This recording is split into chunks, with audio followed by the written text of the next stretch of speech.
Oh, wait a minute. What about Bob Hope? Bob Hope, the perennial Bob Hope. I can't believe he is doing another special. They just cleared me in something that they're putting together a retrospective. He's still doing them. Bob Hope, when I was doing my television show, I had to have an operation, and it had to be that day and whatever. And I couldn't get up and stand, and I had to deliver a show because I delivered one and they said absolutely they had to have a new show. And Barry Shear, well, no, I can't do. I said, well, we have to. He said, no. I said, I have to start from the hospital bed with somebody else. He said, well, then you've just had it, and I never heard from him again. He left. So we put this together, and I thought, I can't walk around a lot. I said, you know those Thompson cranes? Couldn't they stick me on one of those and move me around? And who was the guy? Was it Binder? I said, see if you can get some guy that can put that together. And we did, and I was there, but then Bob Hope came on because he was so cheap. He didn't want to pay anybody. I had to do his show, and he didn't want to pay, so he would go and have Mort Lockman there with his jokes, and he'd come on and he'd tell jokes on your show, and then you would go free on his show. So he then wanted to do a show called Call Me Bwana, a movie, in Africa. And I said, Africa? They said, you got to get all your shots. And so I got all these shots. Then I went on his show, and he didn't get any shots. He had no intention of going to Africa. And it was a show called Call Me Bwana, and what it was Broccoli and Saltzman were doing Dr. No, and they ran out of money. And the only money that they could get was if Bob Hope was coming over to do a picture. So they said, you want to do it? He said, sure. So they got their money, and we go over. Now I'm on the airplane with Lockman and the other writer, and he said, well, you're not going to be the nearsighted spy. I said, I'm not? No, what's her name? The big Swede who she wants Anita that. Ekberg? Anita Ekberg wants that part. I said, well, who am I? I said, I don't know. I'm there to do the Royal Command. I'm not doing the thing. So we get there, and I'm in the shot on Monday, the first shot of the picture, for which there is no script, not even, postcards, nothing. And I get off the airplane with Bob Hope. So I said to the director, do I know him? Have I met him? Are we married? Do I hate him? Did we meet on the plane? Are we just meeting for the... Nobody knew anything. So I get out of the plane with this dumb look on my face and my mamboche, because I always brought my own clothes. There was no wardrobe. I was just right away. And I looked at it the other day, and I'm like this, and my voice is saying, I'll get the luggage. And I have this whole thing, all the way through the picture. They had no idea who I was. So finally, I see who I am. They have hired my double, and she's throwing guys out. I'm a CIA agent who is a karate expert. So I said, I know, they were just doing this terrible picture to finance the end of Dr. No. So we're still there. When the spider scene came on that he did, why Bob Hope had a spider scene with the same guy. I mean, it was just terrible. So I said, I know you can't shoot it. Can you just please let me redub? So all through the picture, for the first half of the picture, I'm coming out with this dumb look on my face, and my voice is saying, all right, fellas, line up, salute the flag. I mean, it's just awful. You want a good laugh, watch it at 3 a.m. So that's not too good a memory. Frank Sinatra. Frank, one of the nicest mans. He was, if nobody could do it, Frank could do it. If you had anything you needed done, Frank could do it. He could move worlds. Ralph Nelson. Sweet, wonderful, kind, patient, wonderful director. Lottie Lenya. Great lady, lived next door to Ernie up in New City, and spent a great deal of time teaching me how to sing. She said, you don't smile. All those Brecht songs? All the Brecht songs. Carol Burnett. Great lady. She used to work for Gary Moore when we were in the Cow Barn, and we all had our offices there. Even I had an office. And she was this bright young newcomer who could do just anything with an amazing voice. that they didn't want her to, they wanted her to do funny stuff with it. She's a fine singer. Ed Sullivan. Ed Sullivan was everybody that ever did Ed Sullivan. It was Ed Sullivan. We always used to go to Ed Sullivan, and Ernie would say, now remember, long in rehearsal, make it very long, because he's going to cut 6 minutes. So we would make these really long rehearsals, so when he cut it down, it would be just the way we wanted it. Pat Weaver. Sylvester. He said, you'll never be off the air. We'll never take the show off the air. And when he put the Today Show on and a chimp replaced us, we were heartsick. However, Bob Mackey. Bob Mackey was brilliant. He did the nightclub dress better than anybody has before, since, or during. He was just the best. Just absolutely the best. Dan Rowan. Dan Rowan was half of the Rowan and Martin team, and they were the opening act.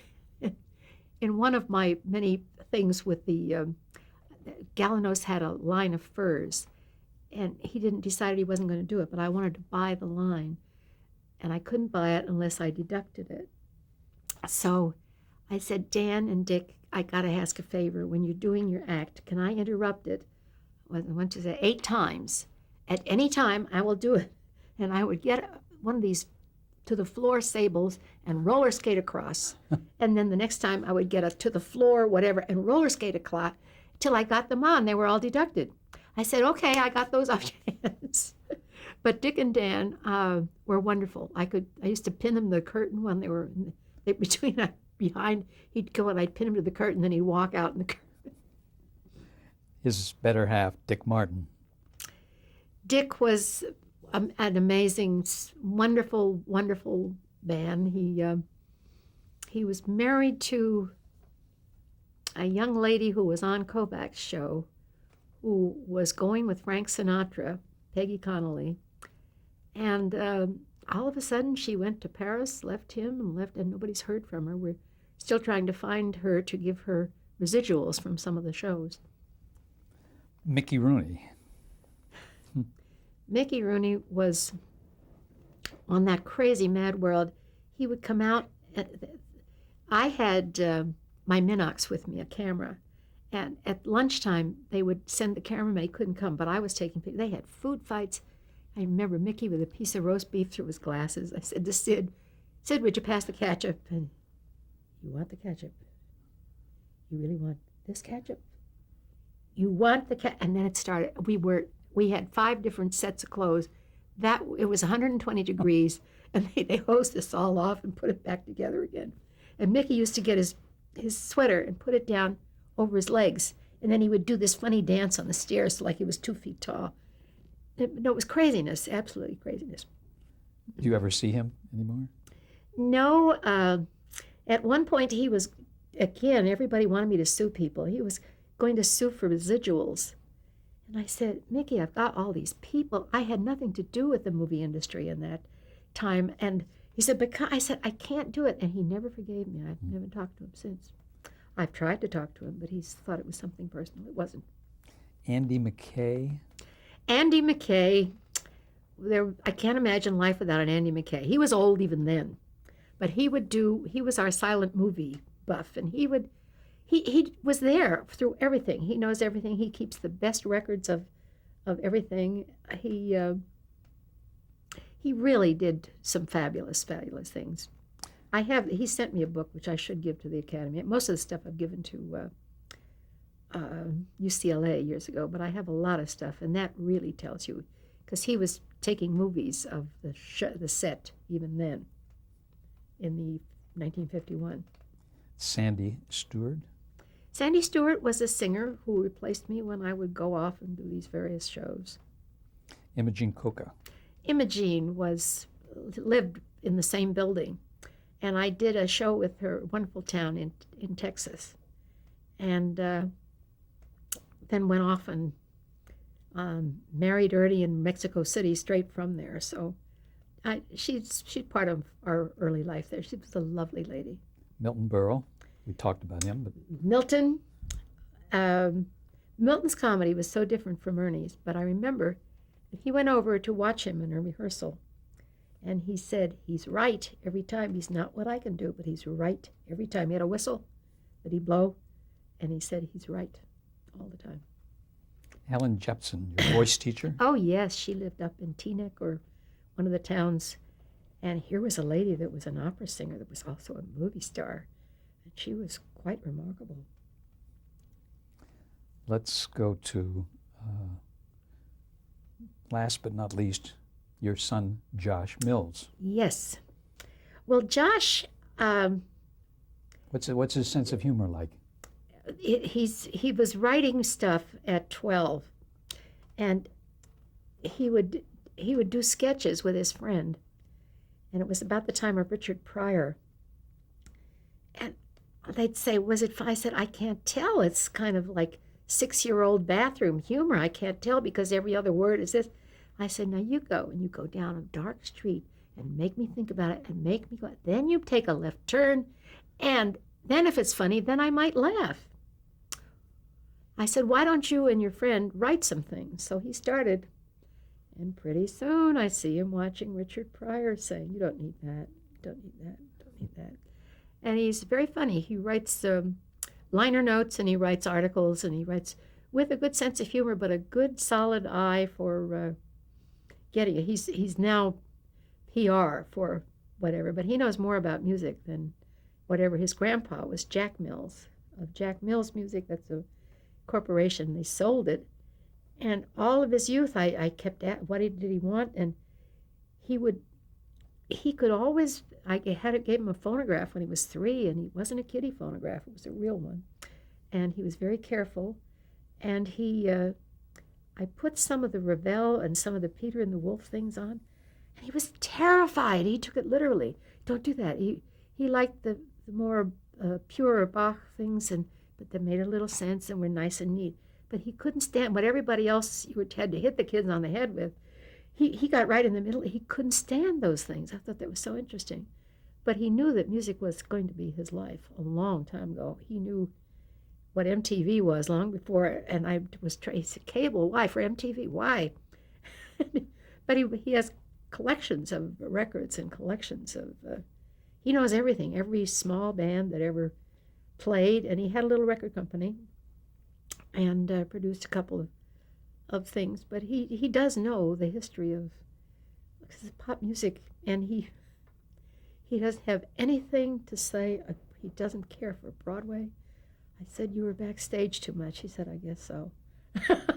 And getting it from you, he never wanted to be a performer like you? Nope, he was Groundlings for a while, but the writings, and he likes to write it and whatever.